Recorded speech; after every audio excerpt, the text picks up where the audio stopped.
Welcome to the T. Allen Haynes Radio Show. Conversations with elite business leaders from around the world. And now, here is your host, T. Allen Haynes. Welcome to the show, Loren. Hi, thank you so much for having me. Oh, we're excited about having you on the show today and excited about the book you've published. So let's just get right into it. Tell me about your business and the types of clients that you're helping. Well, I really just, in short, I connect with people and I help businesses transform by rethinking their culture and their business process fundamentals around data and communication strategies. Is there a specific company that you help, or based on revenue, or how do you determine that? Right. So in my professional career, I'm an employee benefits consultant with USI, which is an insurance company, and I help companies, mid-market companies, 100 employees and more, with their health benefits. But it's transforming more into culture and inclusive data strategies, inclusion and diversity, and so it's really more focused now on human capital management and transforming those companies into the new fourth industrial revolution, which is more about what my book is targeting. Perfect. Did you just wake up one day and get involved with this? How was you led to this field? Interesting. No, I've been in business for about 3 decades. I started off on the West Coast, and I consulted with Hewlett-Packard and big companies out in Silicon Valley in the 90s, when companies were really looking at not necessarily their data strategies, but really more around content. So content was king in the 90s. And then I worked in the New York area and managed global communications. So I started tying my communications and my strategic background, and now I'm in healthcare. So all 3 of those combined is kind of where I've landed today, in assisting companies with their human capital management and transforming them into now what I just have started getting more involved with is AI and artificial intelligence strategy. When you were growing up, did you feel like you were going to be an entrepreneur, or when did you catch the bug? Yes, I caught the bug early. I was in my 20s. I had 10 employees in Silicon Valley in the 90s. And in fact, I was one of 3,000 e-commerce websites, and I had one of them around the world in 1995. So I did catch that entrepreneurial bug back in the 90s. You know, it's interesting, too. That same buzz that was happening in the 90s is happening again now. I feel that it's all over the place with AI. And in terms of, we talked about content was king, now data is king, and moving that data into AI technology is really is the future, and it's very exciting. Interesting. Was there along the way, was there a book or a particular person that's inspired you? You know, I was in the San Francisco airport, I don't know, about 2.5, 3 years ago, and there was a book that caught my attention. It's called Human and Machine. It's reimagining work in the age of AI. It's by Paul Doherty and James Wilson. And I read that book, and since then I've read it several more times, and it was a great inspirational book for me. In fact, I just completed my AI strategy certification through UC Berkeley School of Information. I worked on this course all summer, and I just got my certificate. So I'm very heavily involved in moving forward in this arena. It's exciting. How do you feel as an entrepreneur that it's very important to read books? I mean, you probably have read several books a month, or how does that apply to you and others? I do. In education, and in my book, the proceeds of my book goes to education funds for women. Education is key, and I think that reading is key. You can't stay up on what's happening in the world today if you don't read and gain the perspective and ideas and insights of others. I think it's a key component. In fact, through my master's degree, I have my master's in public affairs, and we read so many great leadership books in that course that if I put an entire list together of just leadership and books alone, you would be astounded at all of the things that I've read 3 or 4 years ago are applying to my education and my continued learning today. So reading is invaluable. Excellent. Talk about what drives you. I mean, what is it that makes you get out of bed every day and gives you the passion to help the people that you're helping? So really, I have been on this lifelong journey of reinvention, and it's led me to a discovery that really changes lives. And I've learned that when we connect and lift others above ourselves, then our internal light shines brighter. And that's what my book is called, 1001 Watts. And that 1 in 1001 is each one of us has that 1 watt of light. And when we connect with one another, we shine brighter. Melinda Gates has been a huge inspiration of mine the past couple of years. And she talks a lot about our inner light. So it has a lot to do with what she's done for me as my, mentor afar, if you will. But she's really empowered me and shown me a path toward in the direction of helping women and really looking at inclusion and diversity a little bit more closely. Excellent. Thanks for sharing that with us. Sure. So let's get into, what do you feel is the most common obstacle preventing someone from achieving that outcome of reinvention? Well, so if we talk a little bit more about, diversity and inclusion, and we hear a lot about STEM programs, the science, technology, engineering, mathematics. The U.S. Commerce Department's 2017 STEM update, for instance, they reported that only 24% of STEM jobs in particular were held by women. So when girls and women need to find this equity and they need to be more involved in STEM, I understand that at a theoretical level, but I didn't really understand the why behind it. And what Melinda Gates has done is I don't know if you're familiar with the annual letter that the Gates Foundation comes out with. She and Bill Gates write every year, but this annual letter that they just wrote in February and published, they talk a lot about diversity and inclusion. They talk a lot about STEM, but they give the why. And really the problem is data bias. The problem with companies today is that they are trying to receive funding from government entities around the world, as the Gates program is, to support girls and women in programs. But the data is non-conclusive because it doesn't give the conclusion, or the proper data isn't showing that there's an issue with the programs that they're trying to fund. So government entities are saying, give us the data, show us the data, and then we can provide the funding. So that's why it was like the light bulb went off. Oh, no wonder we need girls and women in STEM, because right now it is so male-dominated across the stream, from the data design to the architecture to building the algorithms to developing everything along the way, product development, product marketing.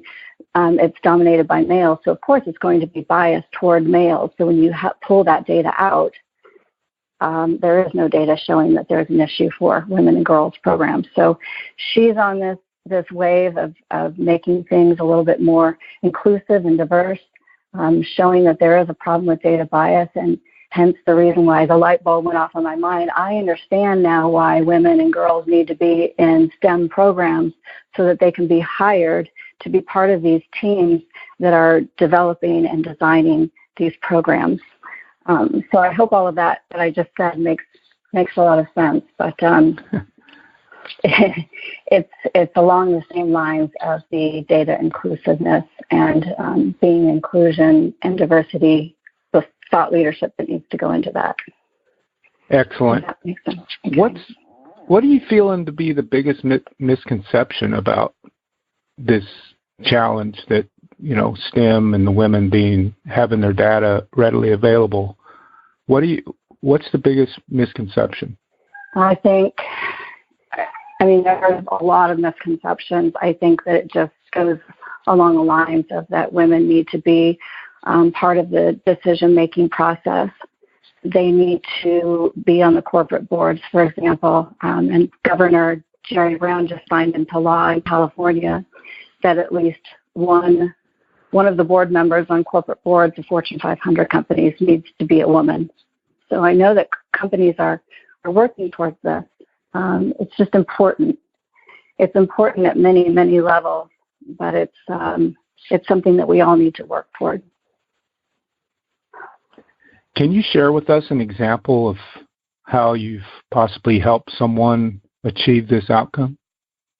That is such a good question. Well, I'm hoping that that's what my book is doing. If we do this right, we will accelerate a path of change that will lift humanity. It will support our local communities where each of us lives and works, and it will sustain us as our companies globally go into this fourth industrial revolution. That's another reason why I wrote the book, 1001 Watts. It started with the second industrial revolution and the invention of the light bulb. So when you talk and think about reinvention, we're going into the fourth industrial revolution. And we need to connect differently. We need to communicate differently. We need to communicate with heart. And I say that because we are now going into a new revolution where we are going to work with machines. So you have the women that have always competed against one another. Men and women have competed against one another. Men have competed against one another. But now we're going into an era where humanity is going to be competing against machines. How are we all going to collaborate together if we still are having issues with diversity and inclusion within humanity? So there's a lot of that discussion going on in a lot of the AI books, and it started with Human and Machine for me. There are a lot of misperceptions as to how AI and machine learning will take over the world. Some of these misperceptions are very real.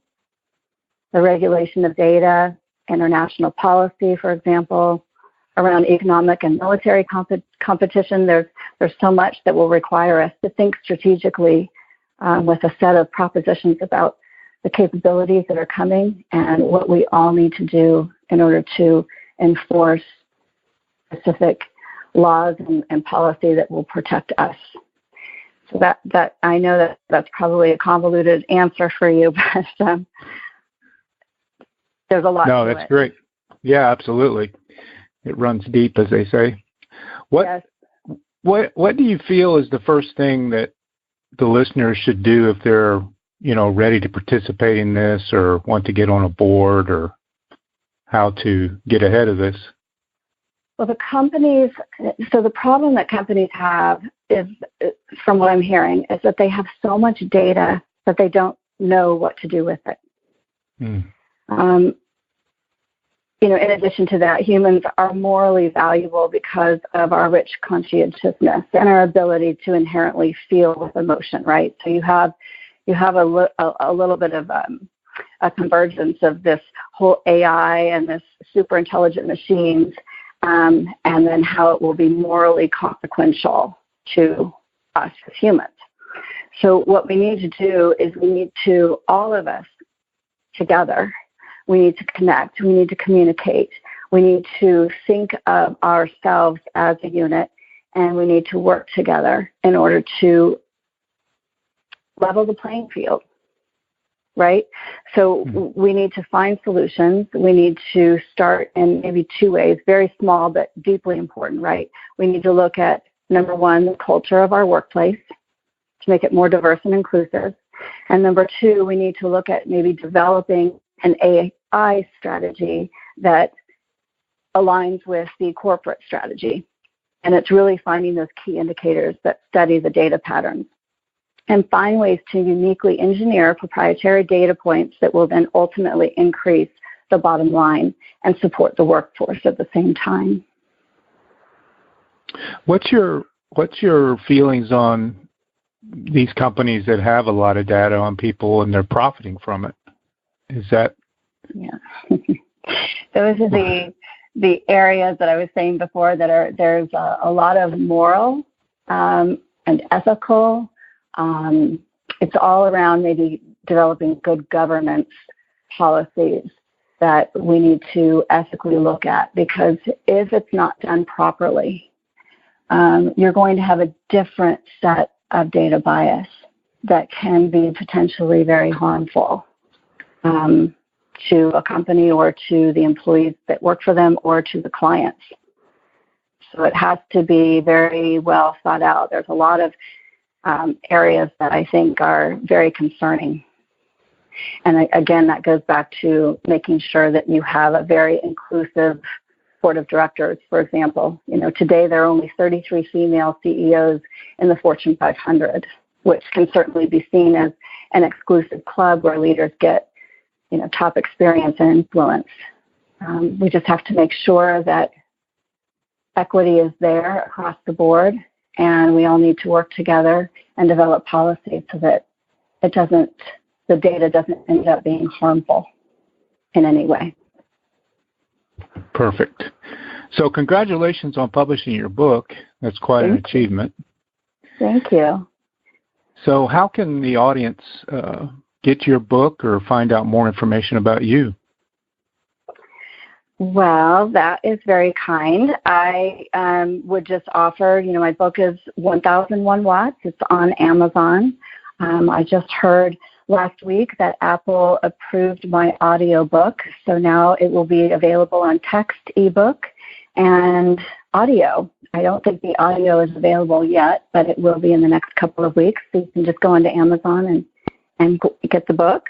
I also have something that I'm working on with emerging machine learning. I call her Amel, and she is a software application, and she is a natural language processor, and she works with other AI resources and helps design proprietary data processes for organizations and studying data patterns. So if you're interested, you can text me, and it will be all through text at this point as we gain more information. But you can text me, and I can send you the information once it's live, early 2000, 317-531-7605. Perfect. Well, thanks again for being on the show. We're really excited to have you and the work that you're doing. So thank you. Thank you so much for having me. You're welcome. So there you have it for this edition of the show. We'll see you the next time. Thanks for listening to the T. Allen Haynes Radio Show with T. Allen Haynes. Conversations with elite business leaders from around the world. We will see you next time on the T. Allen Haynes Radio Show.